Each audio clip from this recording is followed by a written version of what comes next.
So let's talk about how to get your customers more open and excited, right? I'm a huge believer and being so in rapport with the customer that building trust and respect with them, that there's just next to no resistance when it comes to the selling process. We all had customers that are interested in something or want to buy something, but are afraid to tell us because they don't want to be sold to, right? So how do you break that barrier? It comes down to making them feel like their family, really setting the stage for open and honest dialogue. I learned a long time ago that you should go into every appointment with the intention to just have awesome connection with someone. And if they're a prospect, the rest will fall into place. Trust the process that you're an unbelievably talented salesperson. Everybody on this call is.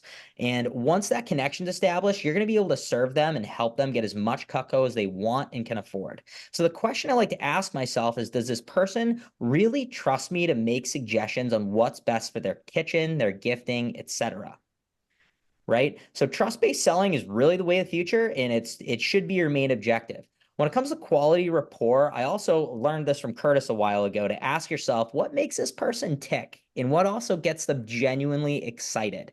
I would even take it a step further. Like, what do people truly value, and how can you tie that into the process? What got them excited to pull the trigger on Cutco, the first Cutco purchase, and why do they still see the value in it? Just through building rapport and asking about their life, their family, their background, their passions, you can figure out a lot about what people value if you're observant and you really listen.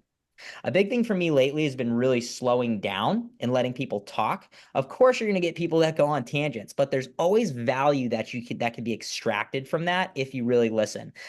This is also when I had that conversation with Josh. He encouraged me to increase the amount of time that I spend with customers. So I sharpen my own customers' knives. So I do hour-long appointments, and that was the absolute best decision I ever made for my service event business. Maybe 45 if you have a sharpening assistant. But of course, you guys are going to have 30-minute appointments for those people, for some people that are in and out. But the people that are buying large packages that lead to giant sales days, it's worth having that extra space in your calendar so you can really dive in with those people. So slow down. Ask good questions, listen, and keep people with you. When it comes to how you engage with customers, I truly believe in just keeping things fun, lighthearted, conversational. You can always tell when someone's with you or not, and if they're open versus closed. You play this back and forth game with a customer of openness versus closeness, and you need to constantly regulate that. So what's awesome about service appointments is you're there one-on-one with them with little to no distractions, where you can take a step back, break their pattern, help them re-engage in the sales process if you need to. It's different from a booth where we can lose people a little bit more quickly. So take advantage of the opportunity you have here to really build a great relationship, paint a great picture for them on how you can serve them now and for years to come. I've talked about this before, but there's a lot of power in establishing yourself as a professional and being here for the long run.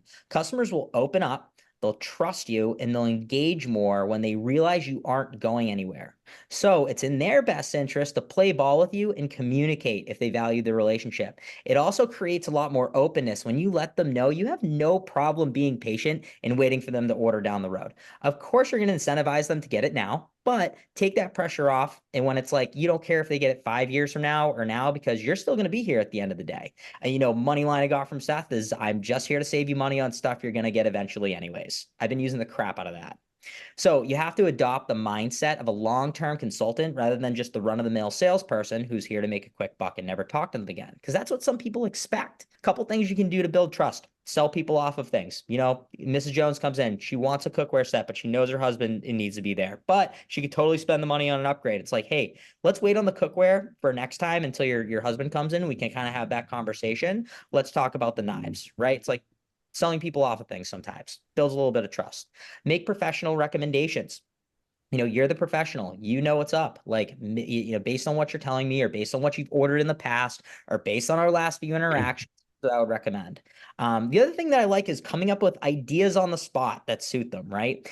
It's very interesting when you notice somebody working with a client, if they handle an objection immediately, or they come up with a response immediately. Sometimes it feels very salesy and scripted. If you can just sit and let the gears turn a little bit and be like, I actually have an idea for you based on what you're telling me. Would you maybe be open to hearing about that really quick? They're like, Yeah, what'd you come up with? What'd you just come up with based on my situation that's happening in the moment, right? So at the end of the day, just make your focus really connecting with your clients, building trust, and keeping them open and receptive to what you're saying, and let the rest take care of itself.